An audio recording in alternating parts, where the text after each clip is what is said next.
રાજકોટમાં દિવસે ને દિવસે વિકાસના કામોને લોકાર્પણ કરવામાં આવે છે। મુખ્યમંત્રીના હસ્તે કરોડોના કામોનું લોકાર્પણ કરવામાં આવે છે। 2022 અને 23ની વાત કરવામાં આવે તો 2022-23ની અંદર મુખ્યમંત્રીના હસ્તે રાજકોટમાં અટલ સરોવર જે બનાવવામાં આવ્યું છે તેનું લોકાર્પણ કરવામાં આવ્યું હતું। તેમની અંદર અટલ સરોવરની આસપાસ અંદાજિત 15 જેટલા BRTSના બસ સ્ટેન્ડો આવેલા છે, પરંતુ પ્રશ્ન હવે એ થાય છે કે શું એ બસ સ્ટેન્ડો ચાલુ છે ખરા?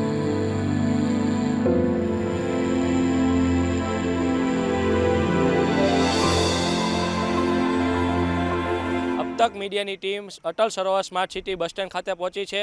કેવી છે બસ સ્ટેન્ડોની હાલત, ચાલો જોઈએ।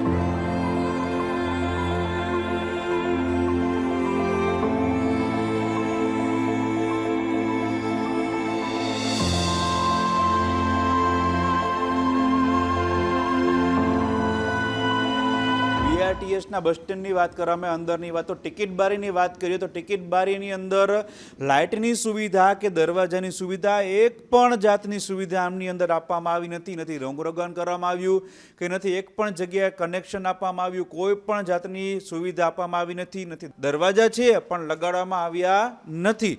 તો શું આ BRTSનો ખરેખર ઉપયોગ થાય છે ખરા?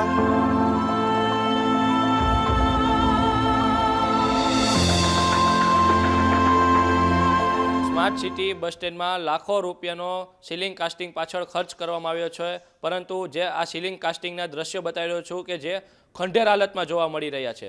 શું આ સીલિંગ કાસ્ટિંગ પાછળનો ખર્ચ છે પાણીમાં?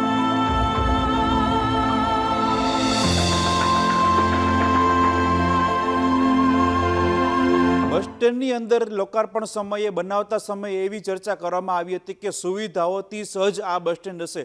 તો હું તમને જે આ રેલિંગના દ્રશ્યો બતાવી રહ્યો છું કે જો આ છે સુવિધા, આ છે BRTS બસ સ્ટેન્ડની અંદર જે આ રેલિંગ આવેલી છે તેમના કોઈ જાતના બેરિંગ કે કાંઈ જો લગાવવામાં આવ્યું નથી, અને જે સુવિધાઓથી સજ્જ કરવાની વાત હતી તે આપ જોઈ રહ્યા છો કે રેલિંગના કાંઈ નેઠા નથી।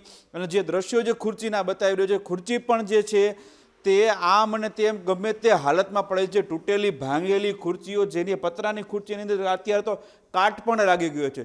શું આ સુવિધાવાળું BRTSનું બસ સ્ટેન્ડ છે? શું લાખોનો રૂપિયાનો ખર્ચ કરી અને જે આની અંદર સુવિધા કરવામાં આવી હતી તે લાખોની સુવિધાઓનો ખર્ચ સાવ પાણીમાં ગયો છે?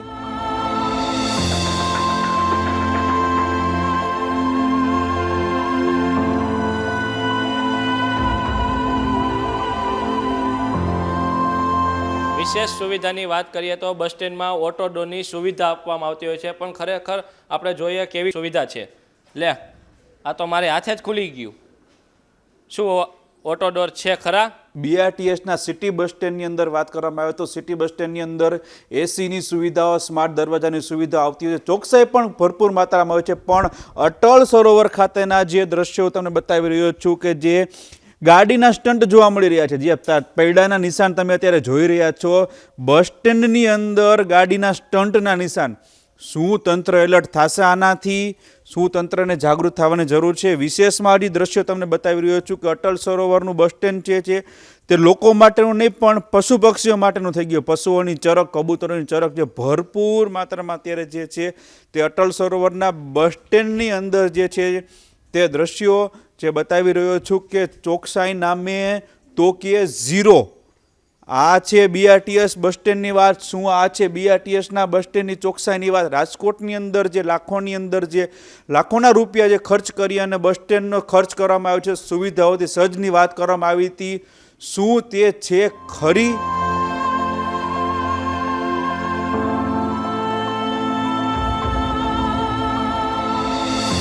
સ્માર્ટ સિટીના નામે ભાંગડા વાળતું તંત્ર આખરે ક્યારે જાગશે? તંત્ર ઘોર નિંદ્રામાંથી જાગીને ક્યારે બસ સ્ટેન્ડ શરૂ કરશે, ક્યારે બસ સ્ટેન્ડમાં ચોખ્ખાઈ કરાવશે અને ક્યારે લોકોને બસ સ્ટેન્ડ ઉપયોગી બનશે? સુવિધાઓના નામે મંત્ર જાપતું તંત્ર આખરે ક્યારે લોકોને સુવિધાઓ આપશે અને બસ સ્ટેન્ડની ક્યારે સુવિધાઓ સજ્જ કરવામાં આવશે? કેમેરામેન હર્ષ ઝીંઝુવાડિયા સાથે જિગ્નેશ ખોખર, કરણ જોગલ, અબતક ચેનલ, રાજકોટ।